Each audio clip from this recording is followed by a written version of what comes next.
The crash of Northwest Airlines Flight 421 on August 29, 1948, was a defining moment in aviation history, bringing attention to the dangers of lightning strikes on aircraft and the vulnerabilities in aircraft design at the time. The disaster led to significant changes in aviation safety, including improvements in aircraft structural integrity, weather avoidance procedures, and pilot training. However, the incident itself remains a tragic and often overlooked moment in the history of commercial aviation. Northwest Airlines was one of the leading carriers in the United States during the post-World War II era. With air travel expanding rapidly, airlines were eager to introduce new aircraft models that could accommodate more passengers and fly longer routes efficiently. The Martin 202 was one such aircraft. It was designed as a modern replacement for the Douglas DC-3, offering greater range and passenger capacity. However, in the rush to introduce new aircraft to meet increasing demand, some designs, including the 202, were not subjected to the rigorous testing needed to ensure their safety under all flight conditions. On the evening of August 29, 1948, Flight 421 departed from Chicago, Illinois, on its way to Minneapolis, Minnesota, with a planned stop in Rochester. The crew, consisting of an experienced captain and co-pilot, had flown this route many times before. However, what awaited them on this flight was an intense thunderstorm system developing over the Midwest, creating hazardous flying conditions. At the time, aviation weather forecasting was still in its early stages. Pilots did not have access to onboard radar to detect and navigate around storms, nor did they have the kind of real-time weather updates that modern pilots rely on today. Instead, they depended on ground-based weather reports and visual cues to determine whether to proceed through a storm or alter their flight path. As Flight 421 approached Rochester, it encountered a violent thunderstorm. Passengers on board would have felt the plane shaking due to the turbulence, and flashes of lightning would have been visible outside the aircraft's windows. Pilots of that era were trained to navigate through storms as best as they could, given their limited technology. The crew of Flight 421 attempted to maintain course, but the worsening weather conditions posed a serious threat. Without warning, a powerful bolt of lightning struck the aircraft. Investigators later determined that this lightning strike likely caused an immediate and catastrophic structural failure in the tail section of the aircraft. The Martin 202, though advanced for its time, was not adequately protected against electrical discharges from lightning. The strike may have triggered an explosive separation of key structural components, rendering the aircraft uncontrollable. Eyewitnesses on the ground later reported seeing a bright flash in the sky, followed by the aircraft descending rapidly in flames. Some claimed they heard a loud explosion before impact, suggesting that the plane had begun breaking apart in mid-air. The wreckage crashed into a field near Winona, Minnesota, leaving a scene of devastation. Emergency responders rushed to the crash site, but there were no survivors. The impact had been so severe that the wreckage was spread over a wide area, making it difficult to recover remains and identify victims. For the families of the 37 passengers and crew members, the loss was devastating. The Civil Aeronautics Board, KB, the investigative authority at the time, launched an extensive inquiry into the cause of the crash. They examined the wreckage, interviewed witnesses, and reviewed weather conditions at the time of the incident.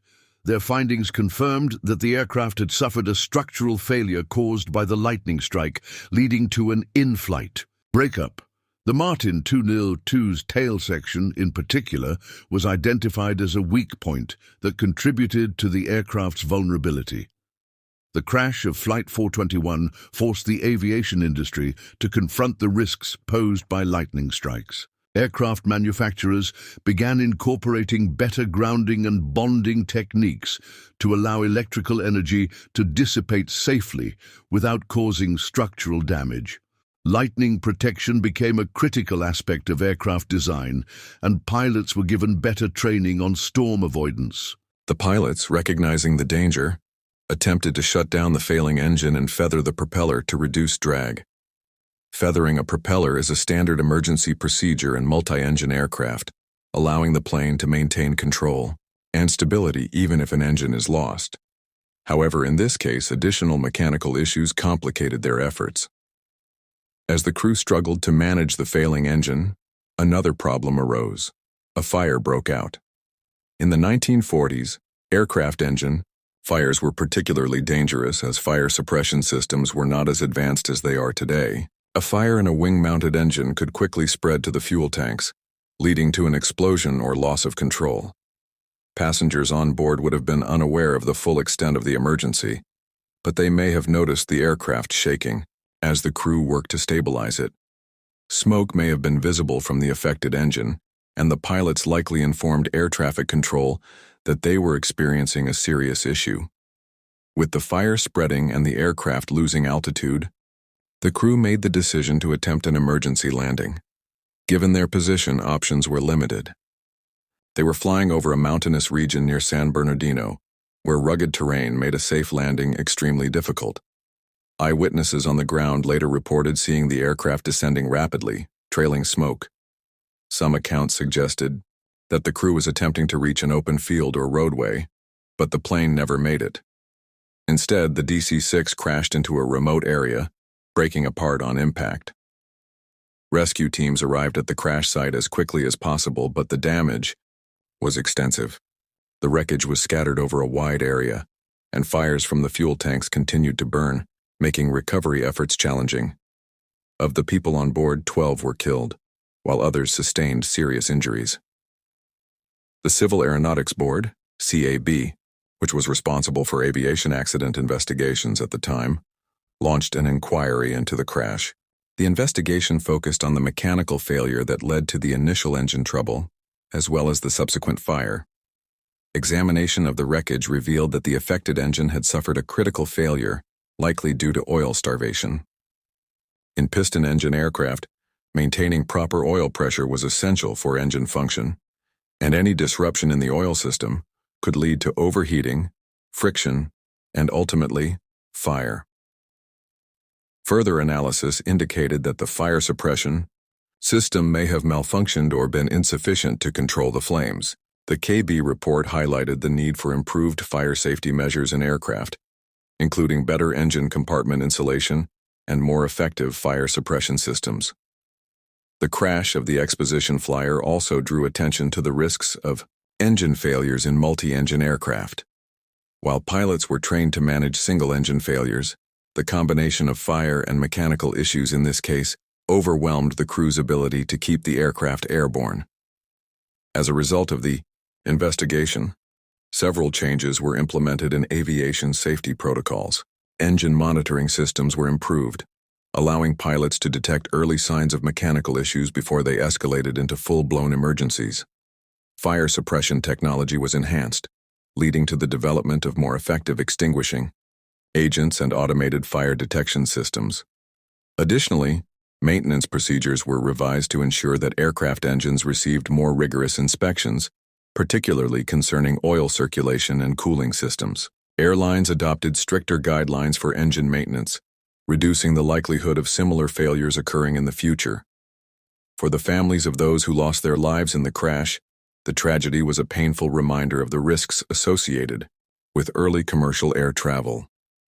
While aviation was rapidly evolving, accidents like this underscored the importance of continuous improvement in aircraft design, pilot training, and emergency preparedness. The legacy of the 1949 Exposition Flyer crash remains an important chapter in aviation history. While it was a devastating event, the lessons learned contributed to the ongoing effort to make air travel safer. Today, the advancements in engine reliability, fire suppression, and emergency response can be traced back to incidents like this, where tragedies prompted the industry to refine its safety measures. Though decades have passed, the crash serves as a reminder of the challenges faced during the early years of commercial aviation.